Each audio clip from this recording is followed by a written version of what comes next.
ओम नमः शिवाय। जय श्री महाकाल। देखिए, रविवार का विशेष दिन है क्या ही, और ये दिन समर्पित होता है सूर्य नारायण देव को। तो आज के इस उपाय में आपको इस प्रकार से लौंग का जोड़ा लेना है और विशेष तरीके से इसको रख देना है। रखते ही आपके जीवन में चमत्कार होगा। आप जो मांगोगे वो आपको मिलने लगेगा।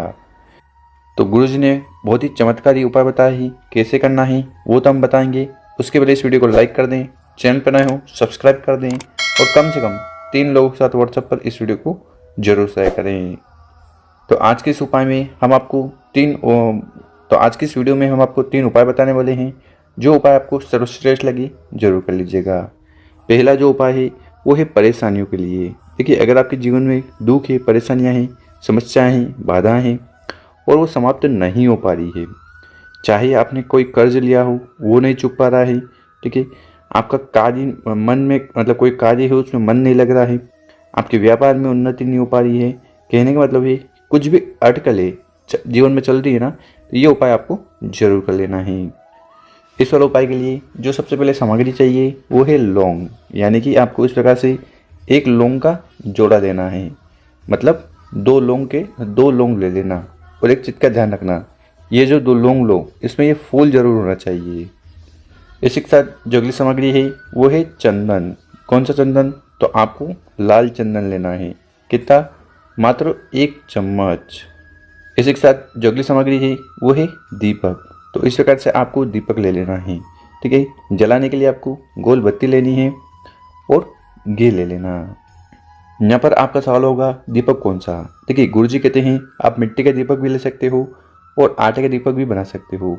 आटे का दीपक बनाओ तो सर्वश्रेष्ठ रहेगा, क्योंकि इससे सभी देवी देवता जल्दी प्रसन्न हो जाते हैं। और अगर मिट्टी का दीपक लो तो मिट्टी का दीपक वैसा लीजिएगा जो पहले यूज़ हो चुका है। यानी कि अगर घी का दीपक है तो आपको घी का दीपक ही लेना है। बहुत सारी माताएं बहनें क्या करती है, तेल का दीपक ले लेती है, तो घी के दीपक में आपको घी की बाती डालनी है। और आखिरी में जो सामग्री है वो है तांबे का लोटा। तो इस प्रकार से तांबे का लोटा लेकर उसमें आपको अपने घर से, किचन से शुद्ध जल भर लेना है। और फिर इन बताई गई सामग्री को लेकर महादेव जी के मंदिर चले जाना। सुबह शाम इस उपाय को कर सकते हो, ठीक है। और मंदिर के अंदर प्रवेश करने से पहले करना क्या है, आपके पास जो गुलबत्ती का दीपक है, ठीक है, उसको उठाना है। शिव मंदिर की चौखट के ऊपर आपको उस दीपक को रखकर प्रज्वलित कर देना है, जला देना है। यहाँ पर आपका सवाल होगा किस साइड? देखिए, आप शिव मंदिर के अंदर प्रवेश करोगे, अंदर जाओगे, तो आपका जो सीधा वाला हाथ है उसकी तरफ आपको दीपक को रख देना है और जला देना है। उसके बाद आपको मंदिर में के अंदर चले जाना है और आपका चेहरा उत्तर दिशा की तरफ होना चाहिए। तो सबसे पहले आपको करना क्या है, जो तांबे का लोटा है उस तांबे के लोटे को उठाना है और आपको शिवलिंग के ऊपर जल समर्पित करना है। कितना जल समर्पित करना है? तो यहाँ पर आपको आधा जल समर्पित करना है, मतलब कि आधा लोटा जल समर्पित कर दीजिएगा, ठीक। उसके बाद उस जल के लोटे को आपको अपने पास रख लेना है। उसके बाद क्या करिएगा, जो 2 लौंग के जोड़े बताए हैं उनको उठाना है। आपकी जो भी समस्या हैं, अटकलें हैं, बाधाएं हैं, परेशानियां हैं, दुख है, झंझट है, तो वो समाप्त हो जाए, कामना पूर्ण हो जाए, उसके लिए प्रार्थना निवेदन करते हुए उन दोनों लोगों को शिवलिंग के ऊपर समर्पित कर देना।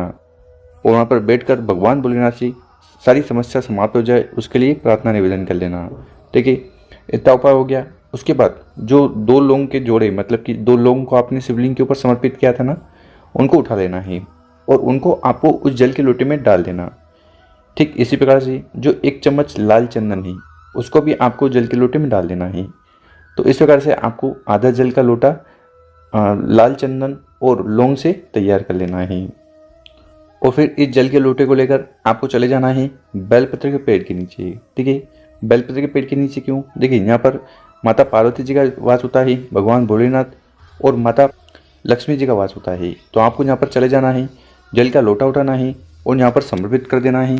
ओम नमः शिवाय श्रीशा नमस्तभ्यम मंत्रों का स्मरण करते हुए साथ ही साथ आपकी जो भी दुख, परेशानी, समस्या है या जो भी दिल की बात है, कामना है, जो आप चाहते हो कि पूर्ण हो जाए, तो यहाँ पर बैठकर आपको एक बार और निवेदित प्रार्थना कर लेना है।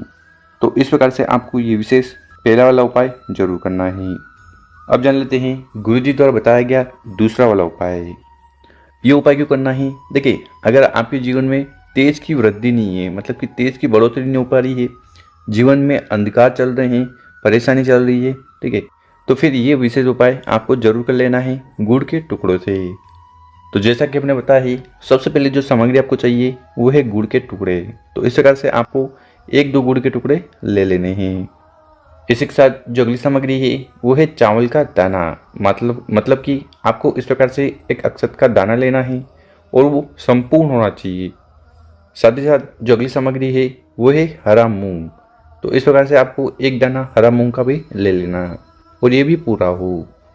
आखिरी में जो सामग्री है वो है तांबे का लोटा। तो इस प्रकार से तांबे का लोटा लेकर उसमें आपको अपने घर से, किचन से शुद्ध जल भर लेना है और फिर बताई गई सामग्री को लेकर महादेव जी के मंदिर चले जाना। ठीक है। और विशेषकर इस उपाय करने के बाद तुमरुकेश्वर महादेव जी की असीम कृपा आप पर होने वाली है। तो आपको करना क्या है, सबसे पहले जो चावल का दाना, मूंग का दाना और गुड़ के टुकड़े हैं उनको एक एक कर इस जल के लोटे में डाल देना है। देखिए, गुड़ का उपाय करने से जीवन में तेज की वृद्धि होती है। ठीक है। चावल का उपाय करने से आपके कार्य बनने लगते हैं, धन प्राप्ति होती है। और हरे मूंग का उपाय करने से क्या होता है, बल बुद्धि विद्या में बढ़ोतरी होती है। तो इस प्रकार से कामना करते हुए तीनों सामग्री को जल के लोटे में डाल देना। उसके बाद उस जल के लोटे को उठाना है और पूरा जल शिवलिंग के ऊपर समर्पित कर देना, पंचाक्षर षडाक्षर मंत्रों का स्मरण करते हुए। यहाँ पर जल चढ़ाओगे तो बहता हुआ जलाधारी की तरफ से नीचे आएगा। इसको यहाँ पर रोक कर कंठ मस्तक नैनों पर लगा लेना है और शिवलिंग के पास बैठकर आपकी जो भी कामना है, दिल की बातें, इच्छा है वो पूर्ण हो जाए, उसके लिए प्रार्थना करते हुए ये विशेष उपाय जरूर कर लेना है। अब जानते हैं गुरु जी द्वारा बताया गया तीसरा उपाय। विशेषकर इस उपाय को करने के बाद आपके परिवार में, घर में कोई भी ऐसा मेंबर है जो बहुत ज़्यादा चिंता करता है, वो डिप्रेशन में, अवसाद में चला गया है। ठीक है। तो उसके लिए आपको ये उपाय जरूर कर लेना है। तो इस वाले उपाय के लिए क्या क्या सामग्री की ज़रूरत है देख लीजिए। सबसे पहले आपको इस प्रकार से एक प्यारा सा बेलपत्र लेना है जो कहीं से खंडित टूटा फूटा ना हो। इसी के साथ जो अगली सामग्री है वो है चावल का दाना। कितने दाना, मात्र 1 दाना, और वो अखंड हो। कहने का मतलब है टूटा फूटा ना हो। इसी के साथ जो अगली सामग्री है वो है शहद। कितना शहद लेना है, तो हर बार की तरह मात्र 1 चम्मच शहद भी लेते हो ना तो भी काफ़ी है। और आखिरी में जो सामग्री है वो है तांबे का लोटा। तो इस प्रकार से तांबे का लोटा लेकर उसमें आपको अपने घर से, किचन से शुद्ध जल भर लेना है और फिर इन बताई गई सामग्री को लेकर महादेव जी के मंदिर चले जाना। सुबह शाम इस उपाय को कर सकते हो और विशेषकर इस उपाय करने के बाद सुरेश्वर महादेव जी की असीम कृपा पर होने वाली है। तो आपको सबसे पहले करना क्या है, जो जल का लोटा है उसको उठाना है, धीरे धीरे कर पूरा जल शिवलिंग के ऊपर समर्पित कर देना। ठीक है। उसके बाद हमने आपको जो शहद बताया है उस शहद को बेलपत्र की बड़ी पत्ती पर अच्छी तरह से लगा देना है। ठीक है। लगा दिया। उसके बाद जो एक चावल का दाना है उसको आपको बेलपत्र के ऊपर चिपका देना है, यानी कि रखोगे ना वो तो यहाँ वो चिपक जाएगा। ठीक।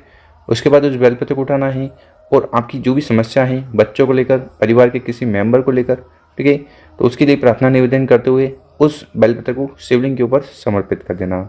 डंडी होगी जलाधारी की तरफ, बड़ी पत्ती होगी आपकी तरफ, और फिर शिवलिंग के पास बैठकर भगवान भोलेनाथ से, माता पार्वती जी से प्रार्थना करना है कि आपके घर में ये बच्चा है, बहुत ज़्यादा चिंता करता है, परेशान रहता है, इसके जीवन में कुछ न कुछ बाधाएं, परेशानी, समस्या चल रही है, जिसके कारण इसके कार्य बनते बनते बिगड़ने लगते हैं।